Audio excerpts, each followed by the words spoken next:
দেখো দিনটি ছিল কিন্তু হনুমান জয়ন্তী, ভিডিওটা কিন্তু অনেক পুরনো, কারণ কি আমি সেভাবে দিচ্ছিলাম না তার জন্য। তো আমরা কিন্তু চলে গেছিলাম, এখন কিন্তু রাত্রি প্রায় 12টা বাজে, আর 12টার সময় কিন্তু আমরা মন্দিরে চলে গেছি। আগের বছরও গেছিলাম, যদি আগের বছরের ভিডিওটা না দেখে থাকো তাহলে অবশ্যই আমার লং স্মৃতিকা উত্তম লাইফস্টাইলে যে চ্যানেলটা আছে ওর ভিতরে কিন্তু লং ভিডিও দেওয়া আছে আগের বছরেরটা। আর এদিনকে ছিল কিন্তু হনুমান জয়ন্তী, আর মন্দিরটা কিন্তু খুবই সুন্দর করে সাজিয়েছিল। আর আমরা প্রত্যেক বছর এই দিনকে যাই রাত্রিবেলা করে, আর ঠাকুর দর্শন করে কিন্তু প্রণাম করে আমরা চলে এসেছি খাবার এদিকে, যেহেতু অনেক রাত্রি হয়ে গেছিলো সেহেতু খাবার এখানে অনেকই ছিল, অনেক লোকজন ছিল, তাও আমরা খাবার দিকে চলে আসলাম। এখানে দেখতেই পাচ্ছ উত্তম দুটো প্লেট নিয়ে নিয়েছে, যেহেতু আমি ভিডিও বানাচ্ছিলাম তার জন্য।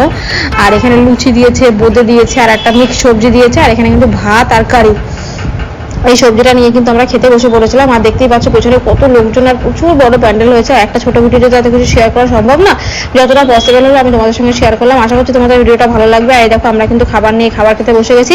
টাটা, ভিডিওটি কেমন লাগলো অবশ্যই একটা লাইক করে দেবে আর একটা কমেন্টের মাধ্যমে জানাবে।